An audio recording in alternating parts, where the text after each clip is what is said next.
일화타락한 발끝. 제 몸이 그의 거친 손에 짓눌려요. 70이 넘은 박성우 회장의 숨이 제 목덜미에 뜨겁게 닿습니다. 이 더러운 침대 위에서 저는 복수를 위해 영혼을 팔고 있거든요. 이슬아, 넌 정말 아름다워. 그의 탁한 목소리가 귓가에 속삭입니다. 저는 눈을 질끈 감고 참아요. 그의 물건이 제 조개 안으로 들어올 때마다 아버지의 마지막 모습이 떠오르죠. 아, 회장님, 연기라도 해야 합니다. 제가 원하는 것을 얻기 위해서요. 박 회장의 몸이 더욱 격렬하게 움직이고 저는 마치 무대 위의 인형처럼 그저 당하고만 있어요. 3년 전까지만 해도 저는 국립발레단에 떠오르는 별이었습니다. 백조의 호수 주역을 맡을 예정이었죠. 그런데 아버지의 사업이 하루아침에 무너졌어요. 강 사장, 이제 그만 포기하세요. 그때 아버지를 찾아온 3명의 남자들. 박성호, 김재환, 이동훈. 모두 70대의 거물급 재력가들이었습니다. 그들이 아버지의 회사를 물먹였고 결국 아버지는 한강에서 시체로 발견됐죠. 박 회장의 거친 숨소리가 점점 빨라집니다. 그의 손이 제 가슴을 거칠게 움켜쥐어요. 저는 이를 악물고 견뎌냅니다. 이슬이, 넌 내 것이야. 그가 절정에 달할 때 저는 복수를 다짐해요. 아버지, 조금만 더 기다려주세요. 반드시 그들 모두를 무너뜨릴 거예요. 사정이 끝난 후 그는 제 옆에 털썩 주저앉았습니다. 70이 넘은 몸이지만 여전히 탐욕스러워요. 이슬아, 내가 내 발레단을 다시 만들어주마. 정말, 정말이세요?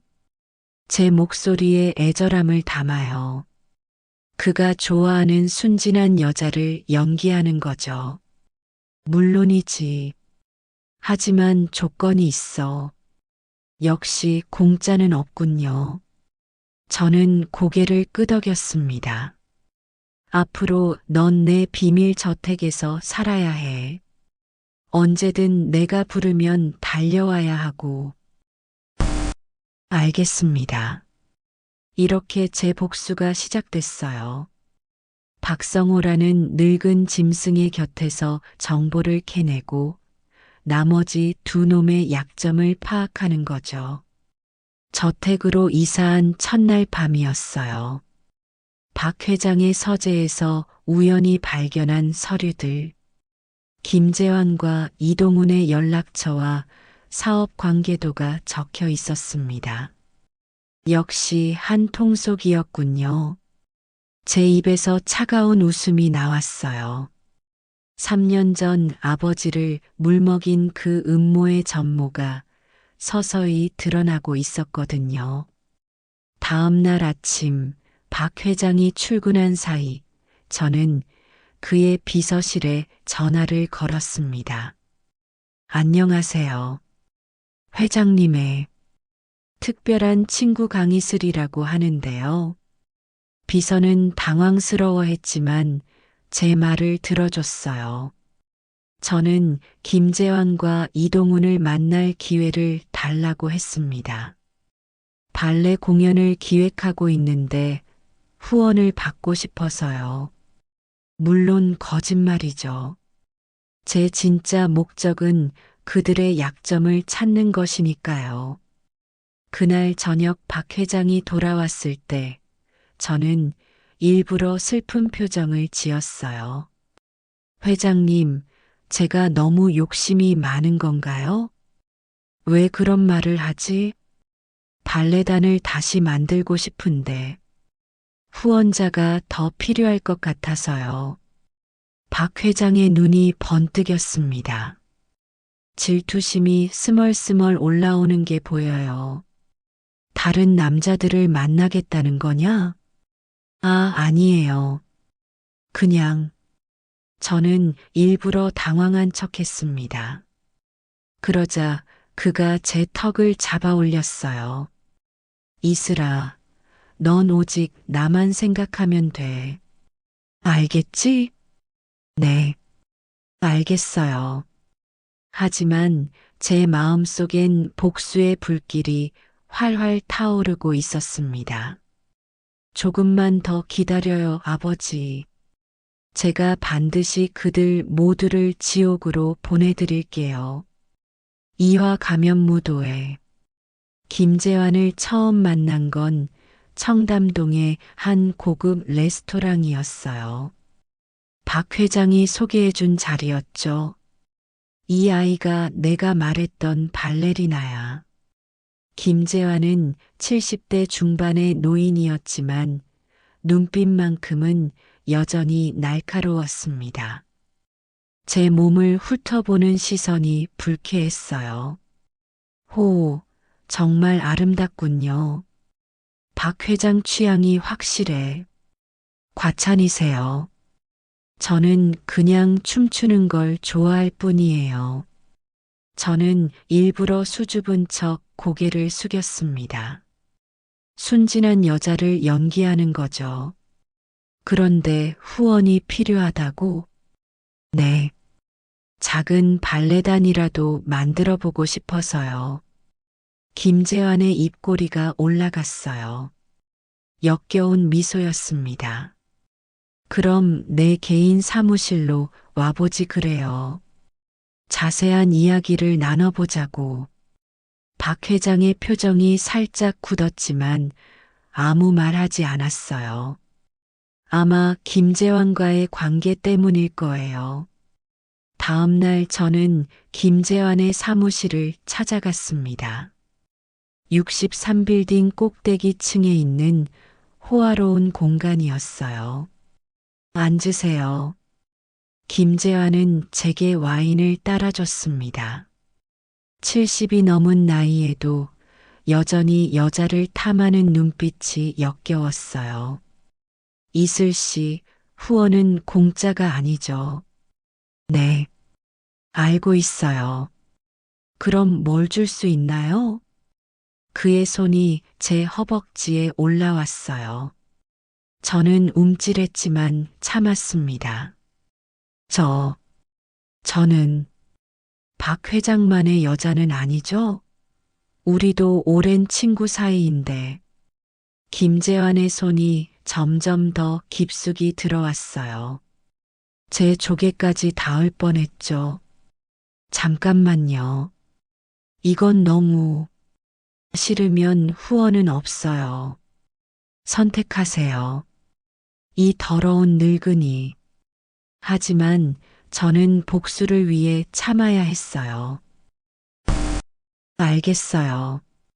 그날 김재환의 사무실에서 저는 또 한 번 몸을 팔았습니다. 그의 물건이 제 안으로 들어올 때마다 아버지의 원한이 더욱 깊어졌어요. 아, 김 회장님, 연기를 해야 했습니다. 그가 기뻐할 때까지요. 사정이 끝난 후 김재환은 만족스러워 했어요. 역시 박 회장 취향이야. 다음 주에 이동훈 회장도 소개해 줄게. 바로 이거였어요. 제가 원했던 건 말이죠. 그날 밤 박성호의 저택에 돌아간 저는 몰래 김재환에 대한 정보를 조사했습니다. 그의 약점을 찾기 위해서요.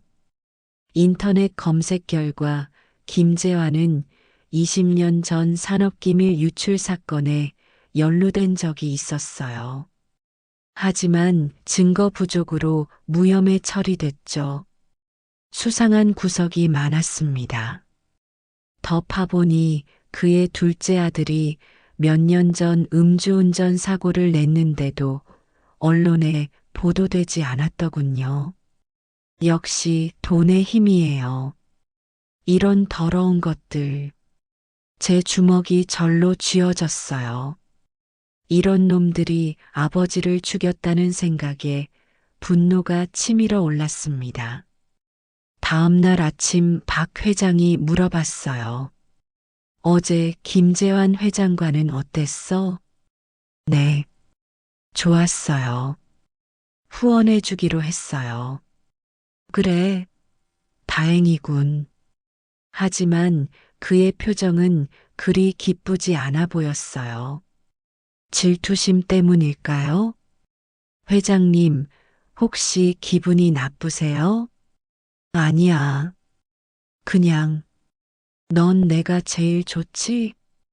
이 늙은 짐승도 소유욕이 강하군요. 저는 일부러 그의 품에 안겼어요. 당연하죠. 회장님이 제일이에요.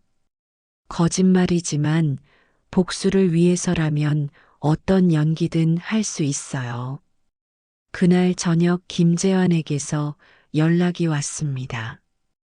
이슬 씨, 내일 이동훈 회장과 함께 저녁 약속이 있어요. 올 수 있죠?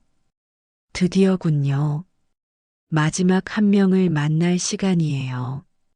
네, 물론이에요. 복수의 퍼즐 조각이 하나씩 맞춰지고 있었습니다. 아버지, 조금만 더 기다려주세요. 사마 독배의 향연. 이동훈 회장을 만난 곳은 한남동의 비밀 클럽이었어요.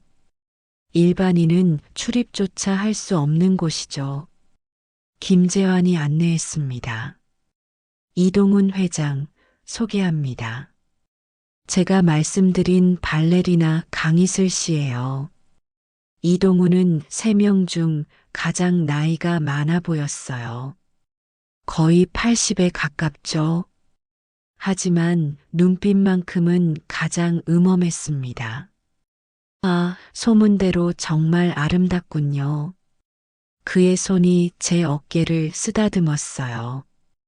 오한이 돋았지만 참았습니다. 감사해요.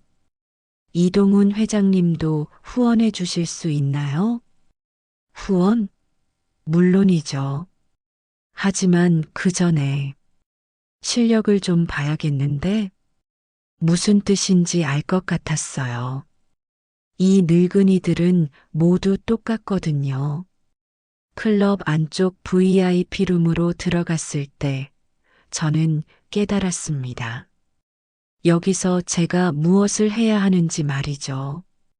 춤을 춰보세요. 발레 말고 좀 더 자유롭게. 음악이 흘러나왔어요.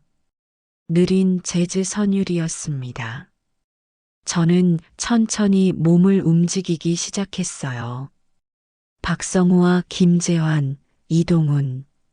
3명의 늙은 짐승들이 제 몸을 탐욕스럽게 바라보고 있었어요. 역겨웠지만 복수를 위해 참았습니다. 좋아, 이제 옷을 벗어봐. 이동훈의 명령이었어요. 저는 잠깐 망설였습니다. 주저하지 말고 우리가 모두 후원해 줄 테니까. 할 수 없었어요. 저는 천천히 원피스를 벗기 시작했습니다. 속옷만 남을 때까지요. 아름답군요. 역시 발레리나답게 몸매가. 김재환의 말이 끝나기 전에 이동훈이 제게 다가왔어요. 이제 우리와 함께 놀아볼까요? 그의 손이 제 가슴을 쓰다듬었고 박성우와 김재환도 다가왔어요. 3명의 늙은이가 저를 둘러쌌습니다. 잠깐, 이건 너무 괜찮아요. 우리가 다 잘해줄게. 이동훈의 물건이 이미 딱딱해져 있었어요. 70이 넘은 나이에도 정력만큼은 대단하군요. 누가 먼저 할까요? 김재환이 웃으며 물었어요. 마치 장난감을 가지고 노는 것처럼요. 내가 먼저. 박성호가 나섰습니다. 질투심과 소유욕 때문이었겠죠. 저는 소파에 눕혀졌고 박성호의 물건이 제 조개 안으로 들어왔어요. 김재환은 제 가슴을 만지작거리고 이동우는 제 입에 자신의 것을 밀어 넣었습니다. 맛있군요. 이동훈의 탁한 목소리가 들렸어요. 저는 눈물이 날 것 같았지만 참았습니다. 아버지의 복수를 위해서요. 교체할 시간이야. 이번엔 김재환이 제 아래쪽을 차지했어요. 그의 물건이 더 컸습니다. 아팠지만 신음소리를 내야 했어요. 아, 좋아요. 연기였지만 그들은 기뻐했어요. 마치 진짜인 것처럼요. 마지막으로 이동훈이 제 몸 위로 올라탔어요. 가장 나이가 많은 만큼 가장 거칠었습니다. 이슬양, 정말 환상적이에요. 세 명이 모두 사정을 마쳤을 때 저는 완전히 지쳐 있었어요. 하지만 제 목적은 달성했습니다. 우리가 모두 후원해 줄게요. 조건은 앞으로도 이렇게 만나는 거죠. 네, 알겠어요. 그날 밤 집에 돌아가면서 저는 복수 계획을 구체화했어요. 이제 세 명 모두의 약점을 파악할 기회가 생겼거든요. 박성호는 질투심이 강하고 김재환은 과거 비리가 있으며 이동우는 가장 음험하지만 그만큼 실수할 가능성도 크죠. 아버지, 이제 시작이에요. 제 복수의 서막이 올랐습니다. 이 더러운 늙은이들을 하나씩 무너뜨릴 시간이 왔어요. 다음 날부터 저는 본격적으로 정보 수집에 나섰습니다. 그들의 회사 내부 정보, 개인적인 약점, 가족 관계까지 모든 걸 파헤칠 거예요. 복수는 차가운 요리라고 하죠. 저는 3년 동안 충분히 기다렸습니다. 이제 뜨거운 복수의 칼날을 꺼낼 때가 왔어요. 사화 비밀의 방. 3개월이 지났어요. 저는 3명의 늙은이들 사이에서 완벽한 이중 생활을 하고 있었습니다. 낮에는 그들의 애완동물, 밤에는 복수를 준비하는 복수기요. 박성호의 서재에서 발견한 금고의 비밀번호를 알아낸 건 지난주였어요. 그의 생일과 첫사랑 이름을 조합한 거였죠. 남자들은 정말 단순해요. 이슬아, 오늘 밤에 특별한 손님이 와. 박 회장이 제게 말했어요. 누군지 짐작이 갔습니다. 또 김재환 회장님과 이동훈 회장님이신가요? 그래. 오늘은 좀 특별한 파티야. 특별한 파티라니. 저는 이미 알고 있었어요. 매월 마지막 주 토요일마다 그들이 하는 비밀 모임을 말이죠. 그날 저녁 지하실로 내려갔을 때 저는 경악했어요. 거기엔 제가 아닌 다른 여자들도 있었거든요. 모두 20대 초반의 어린 애들이었습니다. 이슬이 왔네. 자, 소개할게. 김재환이 제 손을 잡아 끌었어요. 다른 여자들은 모두 무표정했습니다. 마치 영혼이 빠진 인형 같았어요. 오늘은 우리끼리만의 파티니까 마음껏 즐겨봐. 이동훈의 음험한 웃음소리가 들렸어요. 저는 이제야 깨달았습니다. 이들이 얼마나 더러운 짓을 해왔는지 말이죠. 파티가 시작됐어요. 음악이 흘러나오고 여자들은 춤을 춰야 했습니다. 저도 마찬가지였어요. 이슬아, 내가 리드해봐. 박성호의 명령이었어요. 저는 다른 여자들 앞에 섰습니다. 그들의 눈에서 절망을 읽을 수 있었어요. 모두 따라해봐. 저는 발레 동작을 시작했어요. 아이러니하게도 백조의 호수 중 한 장면이었습니다. 제가 꿈꿨던 무대에 그 춤을요.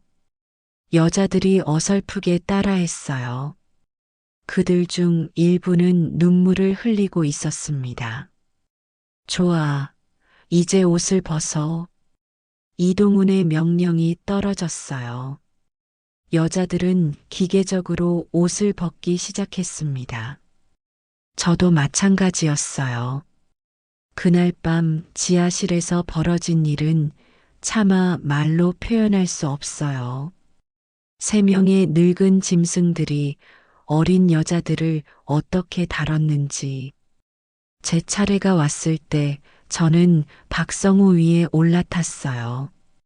그의 물건이 제 조개 안으로 들어오는 동안 저는 복수를 다짐했습니다. 아, 회장님, 좋아요. 연기를 계속해야 했어요. 하지만 제 마음속엔 분노만이 가득했습니다.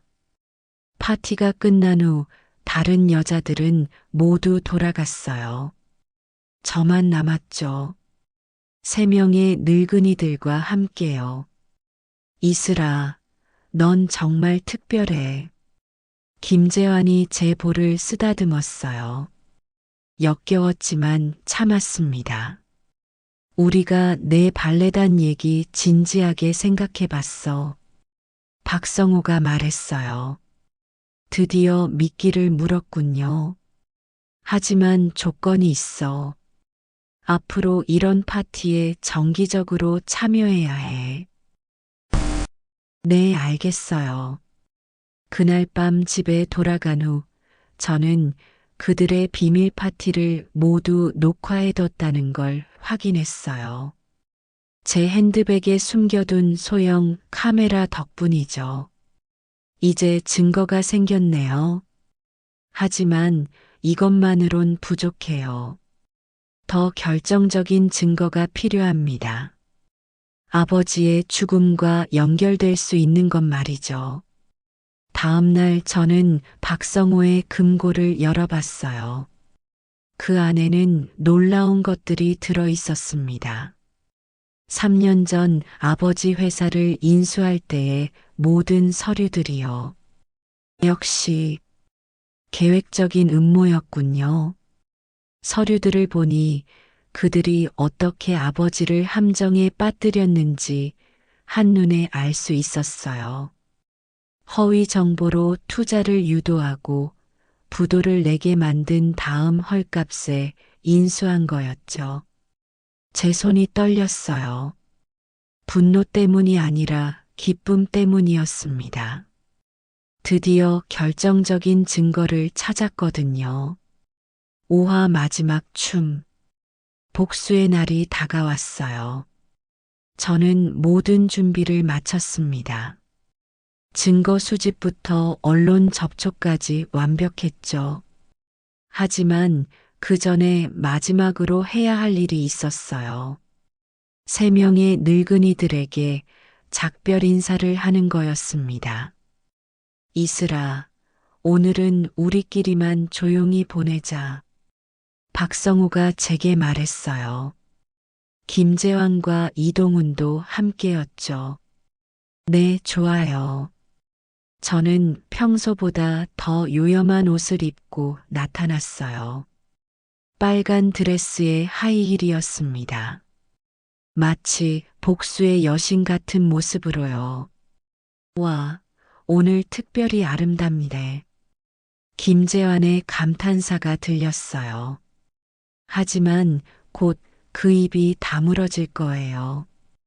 오늘은 제가 특별한 춤을 춰드릴게요. 저는 음악을 틀었어요. 차이코프스키의 백조의 호수였습니다. 제가 가장 사랑했던 곡이자 아버지가 가장 좋아하셨던 음악이기도 해요. 춤을 추기 시작했어요. 하지만 이번엔 달랐습니다. 절망에 찬 검은 백조의 춤이 아니라 복수에 불타는 붉은 백조의 춤이었거든요. 이슬아, 정말 환상적이야. 이동훈이 감탄했어요. 하지만 곧 그 감탄이 공포로 바뀔 거예요. 춤이 절정에 이르렀을 때 저는 드레스를 벗어던졌어요. 속옷 차림에 제 몸이 드러났죠. 자, 이제 마지막으로 함께 해봐요. 3명의 늙은이들이 제게 달려들었어요. 마지막이라는 걸 모른 채로요. 박성호가 먼저 제 몸을 차지했어요. 그의 물건이 제 조개 안으로 들어올 때 저는 속삭였습니다. 회장님, 3년 전 강철수 사장 기억하세요? 박성호의 움직임이 멈췄어요. 그의 얼굴이 굳어졌습니다. 뭔 소리야? 저 강이슬이에요. 강철수의 딸이죠. 그 순간 세상이 정지한 것 같았어요. 김재환과 이동훈도 멍하니 저를 바라봤습니다. 말도 안 돼. 그럼 네, 복수하러 왔어요. 저는 그의 물건을 더 깊숙이 받아들였어요. 마지막 연기였거든요. 아, 기분 좋죠? 원수의 딸과 섹스하는 게 박성호의 얼굴이 창백해졌어요. 하지만 그의 몸은 여전히 제 안에서 움직이고 있었습니다. 이 미친년이 그가 저를 밀치려 했지만 저는 더 세게 그를 안았어요. 끝까지 해보세요. 어차피 마지막이니까요. 김재환이 뒤에서 제 가슴을 붙잡았어요. 그의 손이 떨리고 있었습니다. 내가 정말 강철수의 딸이야? 네. 그리고 지금 이 순간도 녹화되고 있어요. 제가 손가락으로 방 곳곳을 가리키자 그들의 얼굴이 더욱 창백해졌어요. 3년 동안 준비했거든요. 여러분의 모든 더러운 비밀을 캐내기 위해서요. 이동훈이 벌벌 떨며 말했어요. 내가 뭘 원하는 거야? 복수요. 아버지의 복수? 그 순간 박성호가 절정에 달했어요. 제 안에서 사정을 하면서 절망에 찬 신음을 냈습니다. 이런 일이. 저는 그에게서 몸을 떼어내고 일어났어요. 그리고 준비해둔 옷을 입기 시작했습니다. 내일 아침이면 모든 언론에 여러분의 추악한 모습이 공개될 거예요. 이슬아, 아니 강이슬, 우리가 뭔가 오해가. 김재환이 변명하려 했지만 저는 차갑게 웃었어요. 오해요? 3년 전 아버지를 죽인 게 오해인가요? 제가 핸드백에서 서류 뭉치를 꺼냈어요. 그들이 아버지를 함정에 빠뜨린 증거들이었습니다. 이 모든 게 계획적이었죠.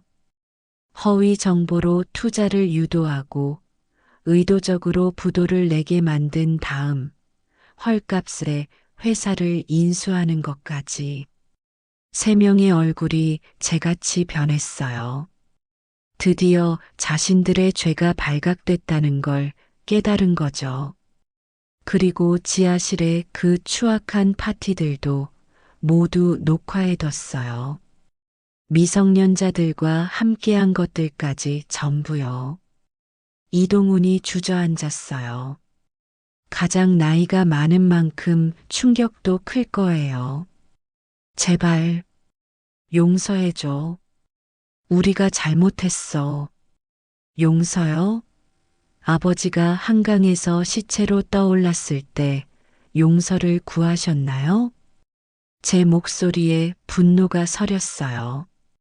3년 동안 참아왔던 모든 감정이 터져나오는 것 같았습니다. 이제 여러분도 똑같이 당해보세요. 모든 걸 잃는 기분이 어떤지. 저는 마지막으로 그들을 바라봤어요. 한때는 그렇게 위풍당당했던 거물들이 이제는 벌벌 떨고 있었습니다. 육화 붉은 백조의 비상. 다음 날 아침 모든 언론이 들끓었어요. 3명의 거물 재력가들의 추악한 실체가 만천하에 드러났거든요. 재계 거물 3인, 조직적 기업 사냥과 성착취 파문, 백조 발레리나의 3년 복수극, 충격적 실체 공개. 제가 기자회견장에 섰을 때 수백 개의 플래시가 터졌어요. 3년 만에 받는 스포트라이트였습니다. 안녕하세요. 강이슬입니다. 제 목소리가 떨렸어요. 하지만 이번엔 두려움 때문이 아니라 해방감 때문이었습니다. 3년 전 제 아버지 강철수를 기억하시나요? 하루아침에 모든 걸 잃고 한강에서 생을 마감한 중소기업 사장 말이에요. 기자들이 웅성거렸어요. 그때의 사건을 기억하는 사람들이 많았거든요. 아버지의 죽음은 자살이 아니었습니다. 박성호, 김재환, 이동훈 3명의 거물들이 계획적으로 저희 가문을 파멸시킨 거예요. 저는 준비해온 증거들을 하나씩 공개했어요. 허위 정보로 투자를 유도한 문서들, 의도적으로 부도를 낸 증거들, 그리고 헐값 인수 계약서까지. 이들은 단순히 기업을 인수한 게 아니라 한 가정을 완전히 파괴했습니다. 카메라 플래시가 더욱 격렬하게 터졌어요. 기자들의 질문이 쏟아져 나왔습니다. 그럼 3년 동안 어떻게 증거를 수집하셨나요? 저는 그들에게 접근해서 내부 정보를 캐냈습니다. 제 몸을 이용해서라도요. 솔직하게 말했어요. 더 이상 숨길 것도 없었거든요. 그 과정에서 더 충격적인 사실들을 발견했습니다. 이들이 정기적으로 여성들을 성적으로 착취해왔다는 것이요. 기자회견장이 술렁였어요. 예상보다 더 큰 파문이 일고 있었습니다. 미성년자들도 포함된 비밀 파티의 영상들을 모두 수사기관에 제출했습니다. 그날 오후부터 3명의 거물들이 차례로 긴급 체포됐어요. 박성호는 회사에서, 김재환은 자택에서, 이동훈은 골프장에서 수갑을 찼습니다. 뉴스에서 그들이 연행되는 모습을 봤을 때 저는 눈물을 흘렸어요. 드디어 아버지의 원한을 갚았다는 안도감 때문이었습니다. 아버지, 이제 편히 쉬세요. 며칠 후 저는 아버지의 묘소를 찾아갔어요. 3년 만에 떳떳한 마음으로 찾아뵙는 거였습니다. 아버지, 해냈어요. 그 더러운 놈들 모두 감옥에 보냈어요. 묘비 앞에서 저는 한참을 울었어요. 3년 동안 참아왔던 모든 감정이 터져나왔습니다. 언론에서는 저를 복수의 발레리나라고 불렀어요. 어떤 이들은 영웅이라 했고, 어떤 이들은 위험한 여자라고 했습니다. 하지만 상관없었어요. 저는 제가 해야 할 일을 했을 뿐이거든요. 한 달 후, 저는 작은 발레 교습소를 열었어요. 진짜 제 꿈을 이루기 위해서였습니다. 더 이상 복수가 아니라 희망을 위해서요. 첫 수업날 거울 앞에서 춤을 출 때 저는 깨달았어요. 이제 저는 더 이상 그림자 속의 발레리나가 아니라는 걸 말이죠. 3년 동안 어둠 속에서 복수의 칼날을 갈았지만 이제는 빛 속에서 아름다운 춤을 출 수 있게 됐습니다. 아버지, 고맙습니다. 저에게 포기하지 않는 법을 가르쳐 주셔서요. 그리고 사랑합니다. 영원히요. 발끝으로 서서 팔을 하늘 높이 올렸을 때 저는 진정한 자유를 느꼈어요.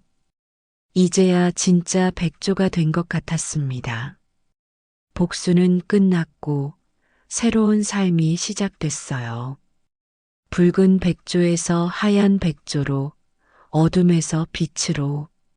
이것이 제 진짜 이야기의 시작입니다.